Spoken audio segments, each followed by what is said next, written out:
By now you should have navigated to Google Sheets and opened up the assignment we did last, where we created a blank spreadsheet called My First Workbook with your last name and your first initial. In assignment 2, our goal is to import data into Google Sheets that was provided to us or that we found by ourselves. In our case, the data was provided for you, so I'm going to go ahead and pull up the data that I provided in assignment 2. So we're looking at our data here where it says students 1, 2, 4, 8, 13, 16, and 17 all chose pizza as their favorite food. Students 3, 6, 7, 11, 15, and 19 all chose burgers as their favorite food. Students 5, 9, 12, and 20 chose pasta as their favorite food. And students 10, 14, and 18 chose salad as their favorite food. Now there's two ways to put this data into Google Sheets. Unfortunately, both ways involve typing. The first way that we could do it is we can just click over to Google Sheets, and in cell A1, we could write student 1, followed by student 2 directly under it. And now we have two choices. We can continue writing student 1, student 2, student 3, student 4, student 5, and so on. Or if we highlight the last one we wrote after and then grab this little box, we could drag this all the way down to row 20 because we know there's 20 students. Let go and it'll continue the pattern for you. What we have to do next is we need to write down in column B what each student answered. So we pull up our data again. I'm going to use split screen here. You can if you have a Windows computer as well. So now I'm looking at Microsoft Word, which has our data in it, and Google Sheets, where we're going to be making our spreadsheet. We know that students 1, 2, 4, 8, 13, 16, and 17 all chose pizza as their favorite food. So all we have to do is next to student 1, we're going to write pizza. Next to student 2, we'll write pizza.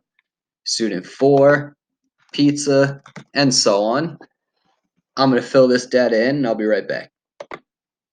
Now that I've filled in all the data for pizza, which means all the students that answered pizza as their favorite food, I'm going to move on to my next choice, which was burgers.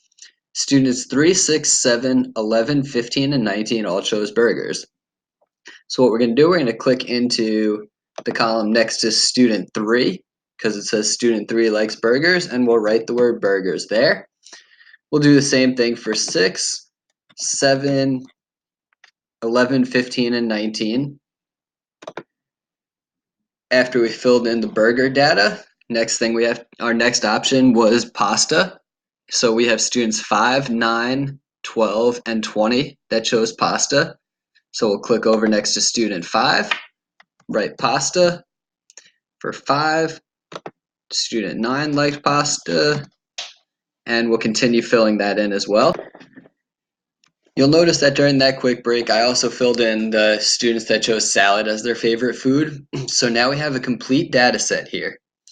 This complete data set is one of the ways that we could work with our Google workbook to make sure that we can get any kind of data that we're looking for any question that we're looking for. Now there is a second way and a much shorter way to record this same data. However, there is one extra step before you start writing things into your Google workbook.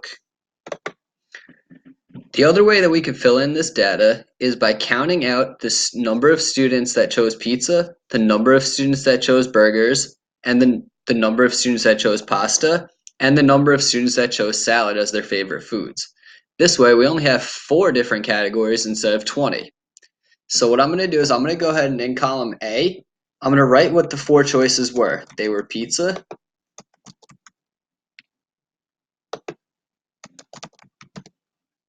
burgers,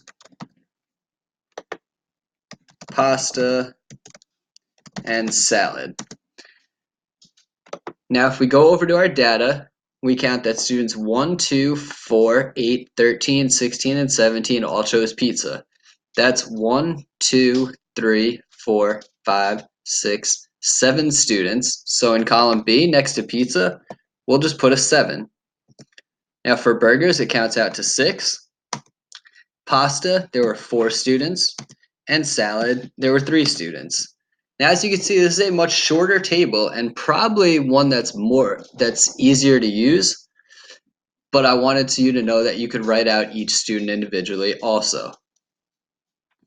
This is basically how you're going to input all your data into Google Sheets. Unfortunately, you do have to do a lot of typing, but Google Sheets is capable of recognizing patterns like you saw from students 1 to 20 in the last data sheet.